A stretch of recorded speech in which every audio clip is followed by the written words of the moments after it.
Nobody should die that way. I've never seen anything that horrific. One of the duties of a pathologist is to determine the cause of death. Watch on mobile devices or the big screen. All for free. No subscription required. Download Hilly now.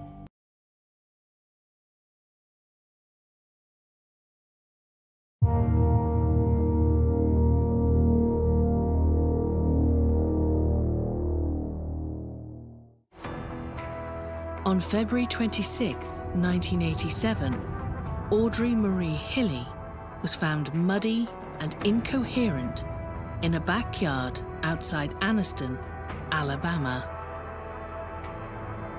Police Lieutenant Gary Carroll was the last person she ever saw before she passed out.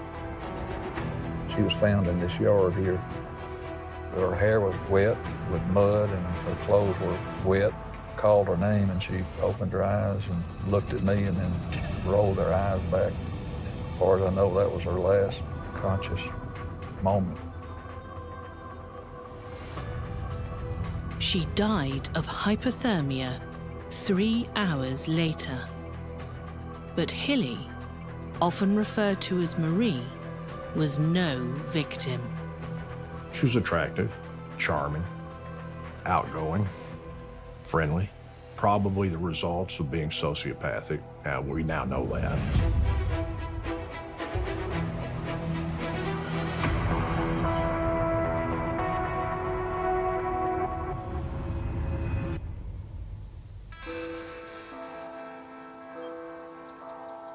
Born Audrey Marie Fraser in 1933, Marie was the only child of Huey and Lucille. The family lived in the Mill Township of Blue Mountain, on the outskirts of Anniston, Alabama, and doted on Marie. Despite her parents' modest means, Marie never went without. On May 8, 1951, she married high school sweetheart Frank Hilly when he was on leave from the Navy. From my understanding, he was a hard worker, family man. I've never heard anybody say anything unkind about him. So apparently he was just an average guy. When Marie became pregnant with their first child, Mike, Frank retired from the Navy, and the couple put down roots in Anniston. By 1960, daughter Carol was born. While Frank found work in the shipping department of a foundry, Marie became an executive secretary. It wasn't long before she developed a taste for a lifestyle she had never known. Marie always wanted to be somebody she wasn't. She wanted to be wealthy. She wanted to be a socialite. I think working as an executive secretary, she probably saw that world and wanted to live in it, did not have the financial means to do so. Moving in the circles of some of the city's most prominent businessmen, Marie liked to look the part. I never saw her without nice-looking clothes and her hair fixed and done up pretty well. By the time Mike and Carol were teenagers, the cost of their mother's expensive tastes for high-end clothes and cars had placed a palpable strain on their parents. Frank confided in his son that Marie was having an affair. Some of the people she had worked for were very complimentary about her willingness to work long hours. From what I understand, Frank came home from work one day early and called her in bed with her boss. I can't prove that, but I think she was rather free with herself. Frank had been suffering stomach complaints for years. Poisoners tend to be very stealthy. They're very quiet about what they do. They plan these things out. In the second week of May 1975, Frank's health took a dramatic turn. Marie rang her son Mike in Atlanta. She was in a panic about Frank, who was suffering from more stomach pains and diarrhea, but also disorientation. News of his father's hallucinations and admission to hospital prompted Mike to get back to Anniston. Less than a week later, on Sunday, May 25th, 1975, 45-year-old Frank Hilly died. Apparently from infectious hepatitis. His life insurance policy paid off the mortgage and paid out just over $31,000 to Marie.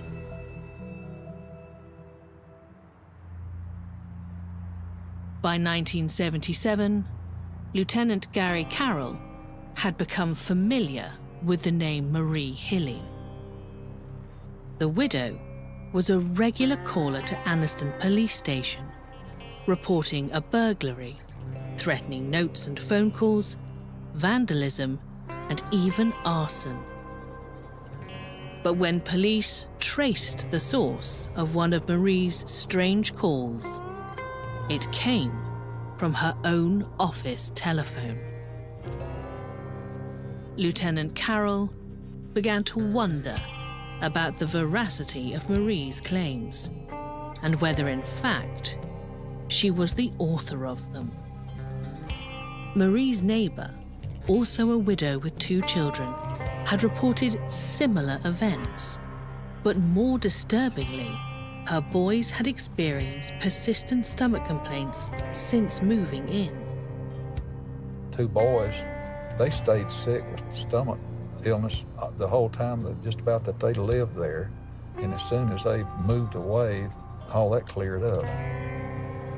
I think what she was doing was experimenting with arsenic to see how much anybody could tolerate, you know, and I think she was giving people small doses just to see how they would react to it.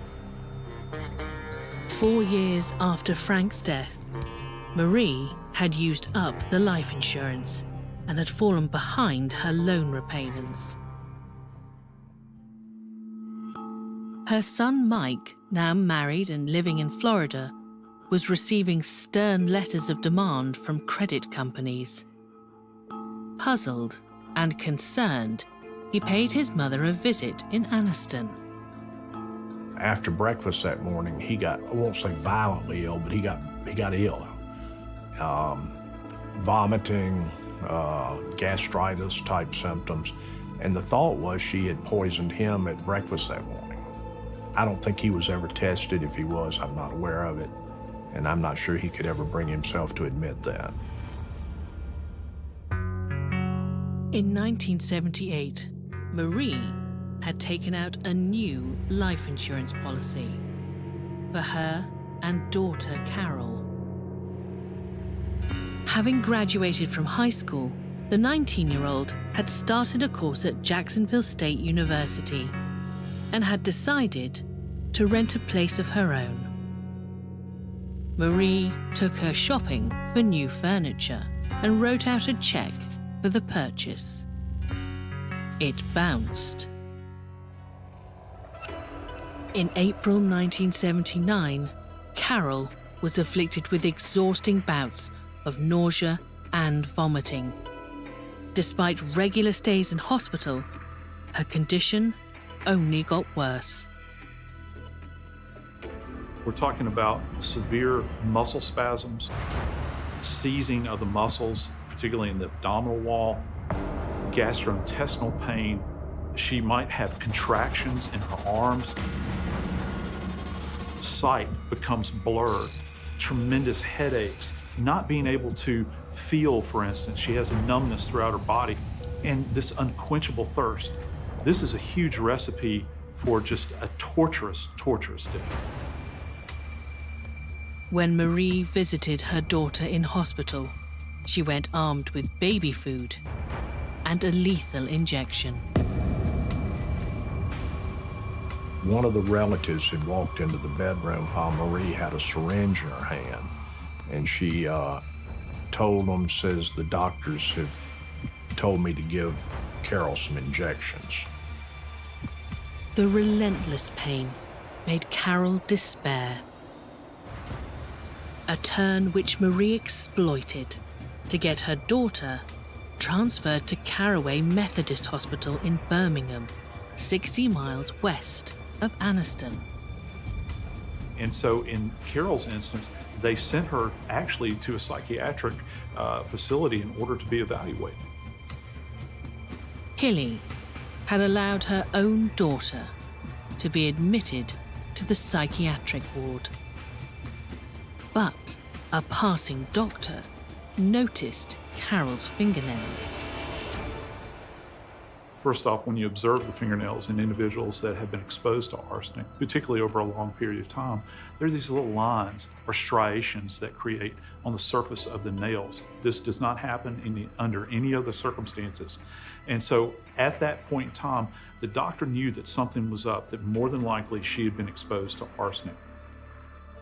Tests at University Hospital confirmed that she was indeed suffering from arsenic poisoning. Carol was chronically subjected to arsenic over a period of time, and it has become essentially infused into her cells, her organs. So the organs begin to slowly shut down over a period of time.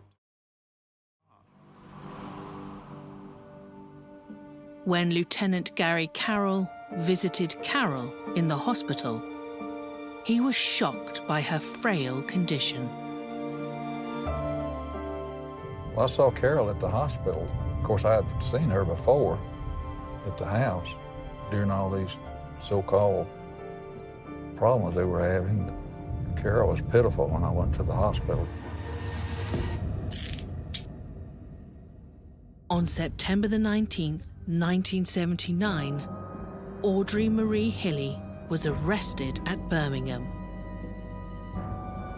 Not for trying to murder her daughter, but for check fraud. She was initially arrested on a bad check charge. Of course, during that time, they had determined that Carol had been poisoned. I'm not sure whether I signed the exhumation order on her husband or not, but his body was exhumed and it was tested, found heavy arsenic presence.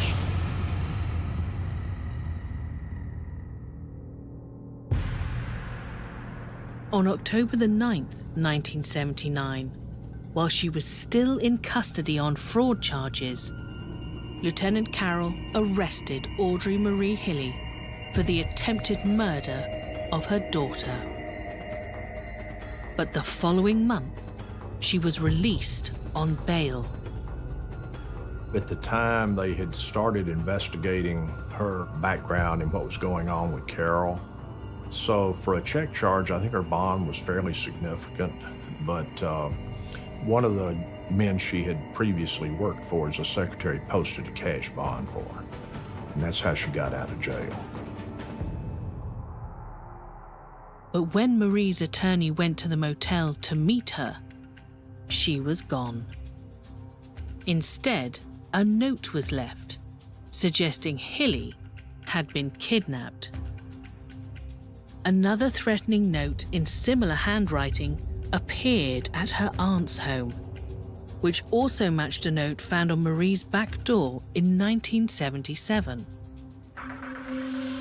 Stealing clothes and the car, Hilly was now on the run.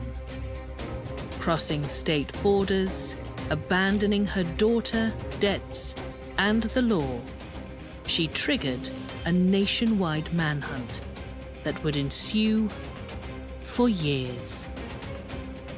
2 months later, Audrey Marie Hilly was indicted for first-degree murder. You know, she went to Florida and then lived there a while, met John, and then they got married, moved back to New Hampshire and lived there for a while. In Florida, the Aniston fugitive adopted a new identity, calling herself Robbie, and met John Homan. By October, the couple had moved to New Hampshire. There, she fabricated more lies, telling John and her new work colleagues that she had a rare and terminal blood disorder, and a twin sister in Dallas named Terry Martin. She lived there for some period of time and then told John she had to go to Texas to take care of her sick twin sister. And while in Texas, she changed her appearance. Finally called John, told him that Marie had gotten sick while she was there in Texas and had died. Reinventing herself yet again, this time as her fictional sister Terry, she told John she had donated his wife's body to science. A few months later, she turned up on John's doorstep, posing as Terry. John took her in. But work colleagues were less convinced and alerted the authorities. Hilly's days as a federal fugitive were numbered. And by sheer coincidence, one of her concocted namesakes was on the FBI wanted list.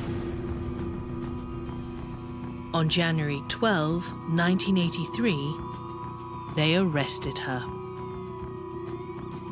When Hilly revealed her true identity, her 3-year odyssey, skirting the authorities, was at an end.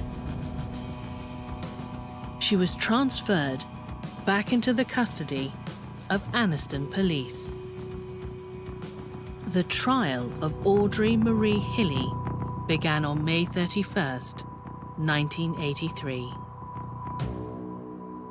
It became a matter of deep interest in the community when we approached trial. I had one beautician, hairdresser, tell me that I had ruined her business because she didn't have any customers the week we started that trial because they were all at the courthouse. It was really almost surreal. We called in extra security. When the trial started, we actually had a line of people, mostly female. They were mostly older ladies. The speculation was that not only the interest in the case itself, but they were down there to hear some of the details that might have been titillating as far as some of the people Marie had worked for. Hilly and her attorney seemed confident that the case against her, being circumstantial, was weak. Everybody thinks you can't be convicted on circumstantial evidence. That's not true. But the circumstances have to be so overwhelming as to be convincing beyond a reasonable doubt. And in this case, that was true. I think they underestimated how much trial preparation would be put in by the district attorney. I think they underestimated how much evidence Gary Carroll had been able to uncover, produce. The state's key witnesses, Hilly's own son and daughter, took the stand and testified against their mother. She may have thought Carroll would not even testify against her. I don't know. To lose your parents is one thing. To have one of them try to kill you is something else. During the 3 years her mother Marie had been a fugitive, Carol had moved from denial to a dawning realization that her own mother had murdered her father and had tried to kill her. I've always wondered what she had counted on being able to get an acquittal. I've never quite understood that because they never really put on a defense of any type. Well, they were so overwhelmed with the state's case. Marie never took the stand. She never could have stood up to cross-examination. Her story would not have held together. And you could watch her expression became very flat. You could tell she was very disappointed in how the trial was progressing. I think she knew in her own mind that by the time the trial was over, she was going to be found guilty. Audrey Marie Hilly received a life sentence for the murder of her husband, Frank Hilly. She was given 20 years for the attempted murder of her daughter Carol, whose recovery from her mother's assault on her was arduous and painful. Carol was just a victim. How do you not have sympathy for what was going on with her? Because she had been sick for a while. And Marie was apparently progressively poisoning her to make her sick.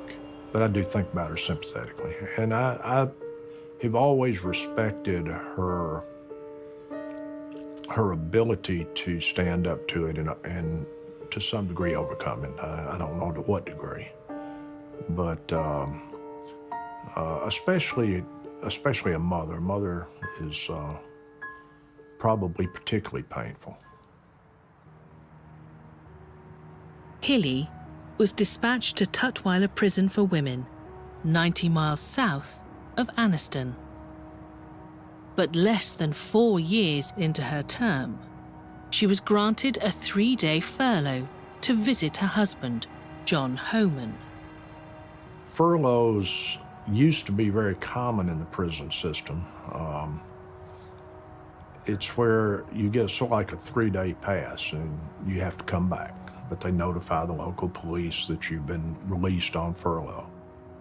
Used to be very common. When Alabama was more of an agricultural society, if there's any other way to put it, there was honor among thieves at that time. There is no honor among thieves now. News of Hilly's 3-day release stunned those acquainted with her case in Anniston.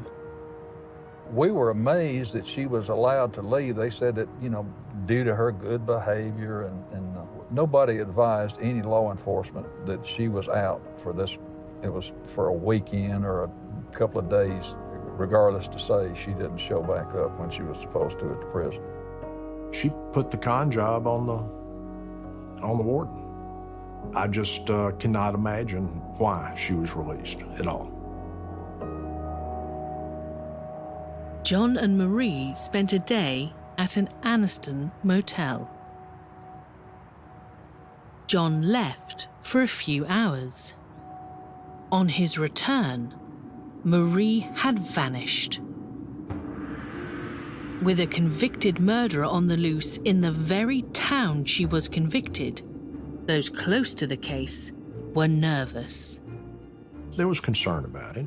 In fact, they actually called me and had me call my wife to pick up our children from school and bring them home, and because nobody knew how vengeful she might be. It would not have made any sense for her to try to be vengeful toward us, but who knows? You don't know. I don't think she was insane, but she didn't have a rational mind for sure. I think sociopathic. She played people. And sociopaths are normally that way. They're very friendly, they're very manipulative, they read you and use you to their own advantage. Marie, it turned out, was heading for her old Blue Mountain home, an area she knew well. And I think that she panicked and she realized time was running out and she was getting ready to have to go back to prison. And I think she just didn't want to go back to prison, and I don't think she had any plan whatsoever. I just think she just kind of winged it and played it by ear and, set off on foot. 4 days after her daring escape, Audrey Marie Hilly died from exposure.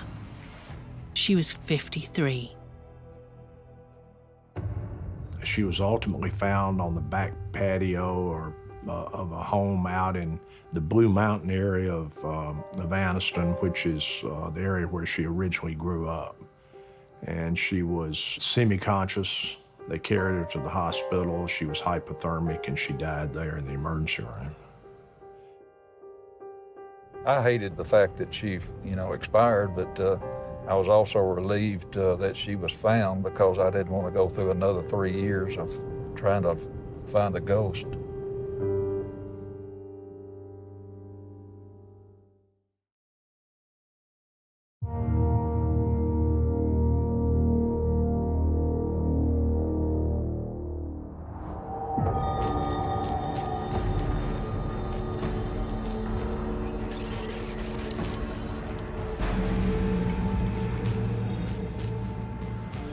In Sydney, 1952, Yvonne Fletcher stunned the country when she became the first person in Australia to be convicted of murder by thallium.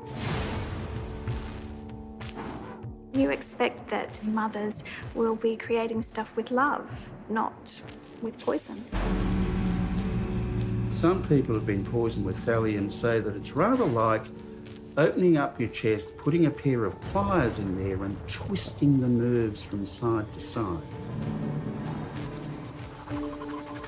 I think poison did give her a feeling that she had some power back in relationships where she was perhaps mostly powerless against these strong men.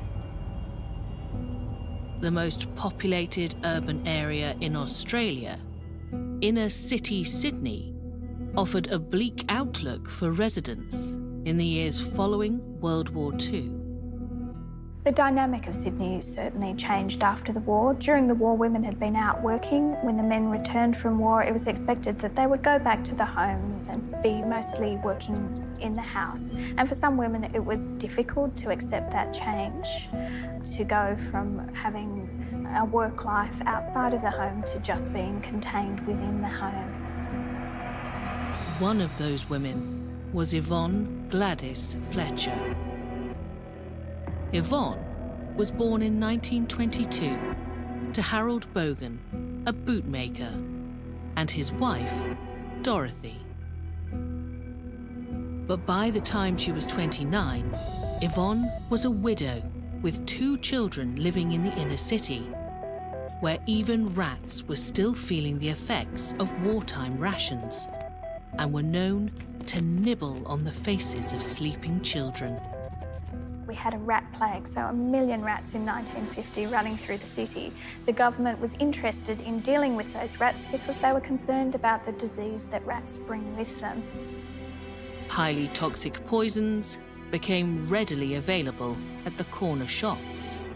But while easy access to products containing the deadly element thallium helped to control the rodent population, it also had some sinister side effects. Thalrat, which was the product of choice, was very, very widely used to try and control this. And it actually led to quite a lot of poisonings, a lot accidental. In fact, between 1948 and 1954, there were at least 100 people treated in hospital in Sydney for thallium poisoning.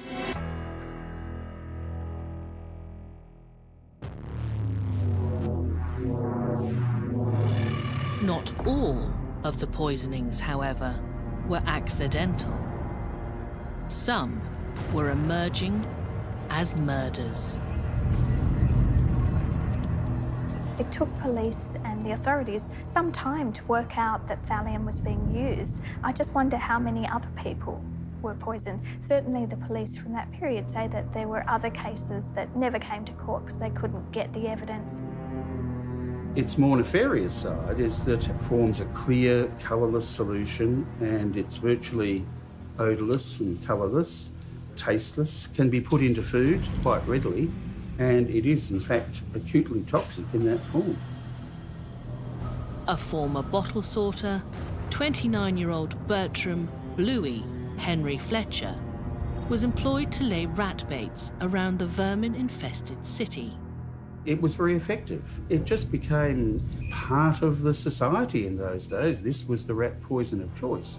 But because it was so toxic, so colourless, odourless, tasteless, it became an ideal homicidal poison. Yvonne met Bertram Bluey Fletcher at a dance. It must have been very difficult for her as a single mother with 2 children in Sydney, where there wasn't a lot of options for women to work. She had some family support around her, but it would have been a very, very difficult time for her. Yvonne was motivated to remarry. And the couple did in November 1951. But within months, the relationship hadn't just turned sour, it had turned violent. She was a young housewife living in Newtown, a working-class suburb of Sydney. She had 2 kids, and she had a husband who it was alleged was violent in the home.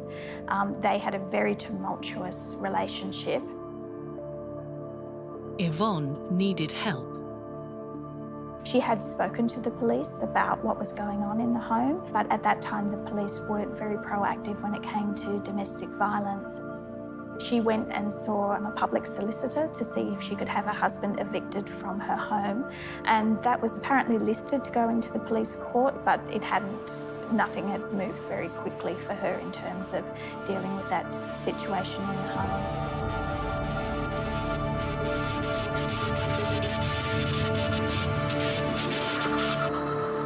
With each passing day, Yvonne's tolerance for the abuse waned. During that time, we don't hear a lot about Yvonne's children. She certainly said to one of her neighbours that her son had been hit by her husband. And it seems that she decided to take things into her own hands.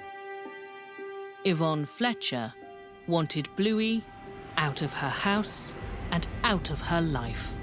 It was only a couple of months after she'd tried to get her husband evicted by the police from her home that he became ill, and he started showing all of those classic signs of thallium poisoning. The first thing that is noticeable is gastrointestinal disruption, so vomiting, diarrhoea, abdominal pain. That tends to pass off relatively quickly, and so a lot of people would think that they've suffered from a stomach bug or something like that, a bit of gastro. But Bluey's bout of gastro didn't clear. Instead, it aggressively morphed into a more extreme episode of agony as the thallium took effect on his nervous system. About 1 to 3 days after that, the thallium starts to get into the central nervous system. And that's when it starts to do some real damage. It interferes with the nerve transmission. And consequently, the first thing that people notice in this neurological phase is usually burning feet, very, very painful burning feet. It's a neuralgic symptom. And then they start complaining of numbness, tingling, and then that develops to ataxia, so it's an unsteady gait, muscle pain, and this can then lead to muscle paralysis and dementia, and often ultimately cardiorespiratory arrest. Living in close quarters, Yvonne's neighbours in the suburb of Newtown couldn't escape the sounds of anguish emanating from their house. Equally unsettling was Yvonne's indifference to his plight. Yvonne Fletcher's neighbours would come in to feed her husband because she'd go out and leave him there alone, and they'd hear him calling out for things. And one of them described how he could only get to the toilet on his bottom, dragging himself along the floor because his legs no longer worked. They were paralysed, and he was in such pain he could no longer walk under his own steam. And the neighbours were quite shocked and horrified and judgmental towards Yvonne because she wasn't taking care of her husband, who was clearly sick and in need of attendance. With each drop of rat poison, she dealt a blow to her once abusive husband. Previously a victim of Bluey's brutality, Yvonne was now outdoing his cruelty. Indifferent to his anguish, she dragged out his exasperating pain. Finally, on March 10th, Bluey was admitted to the Royal Prince Alfred Hospital, unable to walk.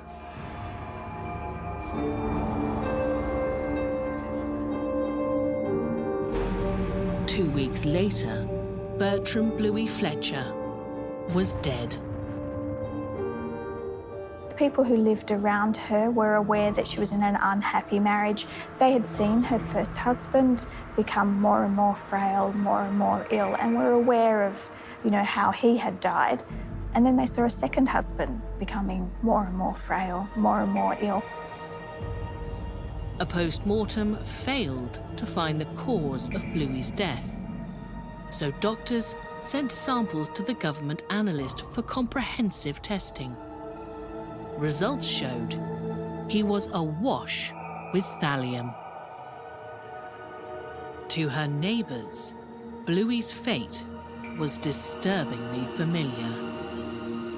It was almost identical to Yvonne's first husband. After the second husband died, people became conscious of the fact that the first husband had displayed signs and symptoms that were rather similar to the second husband. And that then cast suspicion as to whether he had in fact died of a natural illness or whether he too had been poisoned with thallium. The body of Yvonne's first husband, Desmond Butler, was exhumed. Desmond Butler had also met Yvonne at a dance. In 1943, Butler had been discharged from military service due to a heart disease called dilated cardiomyopathy. On April 28th, he and Yvonne, then 21, were married. Within 3 years, the couple were parents to a son and a daughter. Yvonne Fletcher loved to dance, and there was a lot of talk about the fact that she would be out dancing and that she had this blonde hair like a movie star, and that she cared a lot about what she was wearing, and that she would speak to men who were not her husband, that she had a life outside of the home, and that was criticised because, she's a mother with 2 children, she should be at home, cooking for her husband, looking after the children, looking after the house, not out dancing and having a gay old time, as they'd say in the 40s. But in April 1947, Desmond became ill. The cause of Desmond's illness baffled doctors for 15 months. Often it takes time to make the diagnosis of thallium poisoning because you tend to think of these natural diseases. Indeed, on one occasion when he went to the hospital, they thought he was putting it on, that he wasn't genuinely ill. And that's one of the insidious things about thallium poisoning. It does affect people mentally. So they might be crying and carrying on in ways that you wouldn't expect a big macho man to react in that way. So often the hospital authorities just didn't take them very seriously. The neurological effects are manifest in a number of ways because it's affecting nerve transmission, and that dementia and confusion is once again just a manifestation of the fact that nerve transmission is being compromised because the thallium is interfering with potassium. Although Yvonne's first marriage seemed happier than her second, according to neighbours, she was as indifferent to the suffering of Desmond Butler as she was to that of Bluey Fletcher. On one occasion, when Butler returned from hospital, Yvonne was not even at home to meet him. She was out. She didn't want him back in the house. She had told the doctors she didn't want to look after him. She didn't want him brought home. She locked up the house and left. The ambulance officers had to break into the home to deliver him to his bedroom. Desmond Butler died in a Sydney mental institution on July 29, 1948. He was 30 years old. After a coronial inquiry, his death certificate cited natural causes. But a second coronial inquiry followed years after Yvonne's second husband, Bluey Fletcher, died. And thallium being metallic, it will hang around in the body for quite a long time, and it accumulates particularly in the hair. So if you're wanting to look for evidence of thallium poisoning in a living person, but also in a corpse, you can analyse the hair. You can do segmental analysis of the hair, where you take the hair from the tip to the root, divide it up into 1 centimetre segments, and analyse each of those segments for thallium.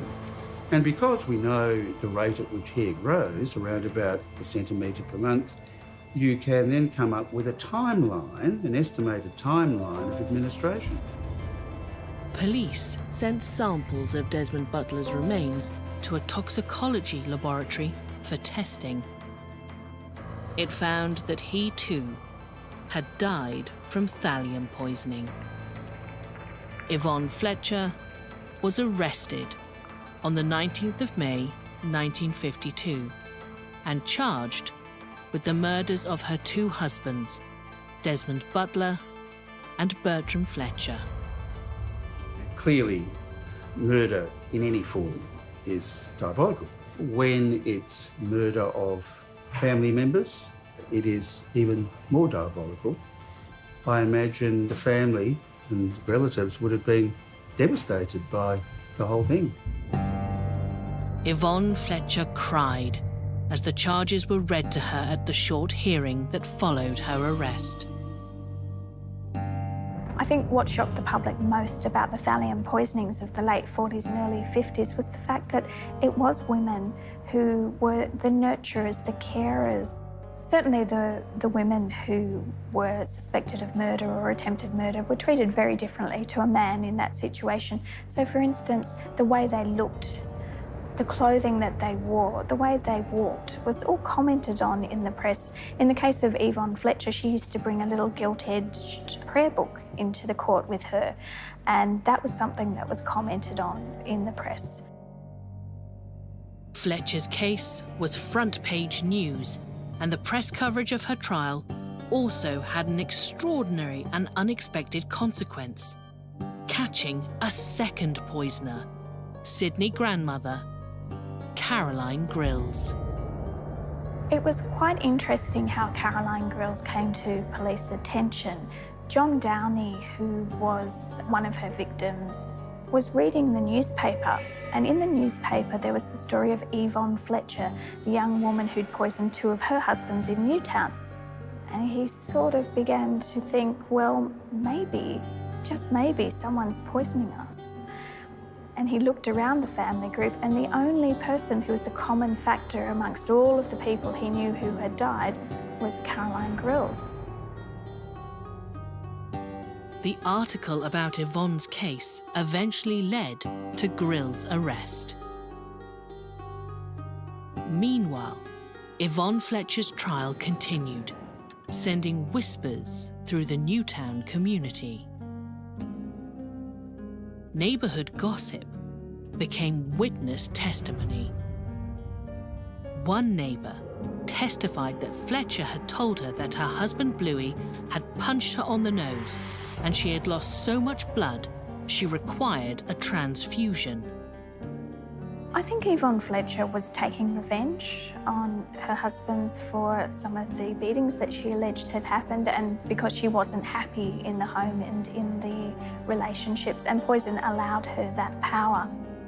I think poison did give her a feeling that she had some power back in relationships where she was perhaps mostly powerless against these strong men. After a one-week trial and a 4-hour deliberation, the jury found Yvonne Gladys Fletcher guilty of the murder of her first husband, Desmond Butler.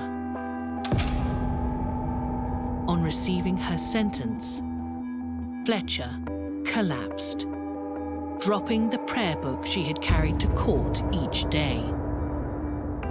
Mr. Justice Kinsella sentenced her to death.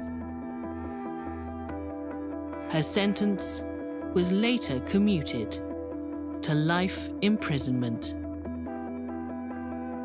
Although she had been charged for the murder of her second husband, Bluey, the case never went to court. Fletcher was released 15 years later in 1964. She clearly didn't make great choices when it came to the men that she dated. I think by the time she was going through her second marriage, she had become more mature and was certainly looking for help outside of the family circle. She was going to police, she was going to the courts, attempting to find a resolution. The resolution that she came to was horrific, to poison her husband and to watch him slowly decline in great pain. It's a terrible thing.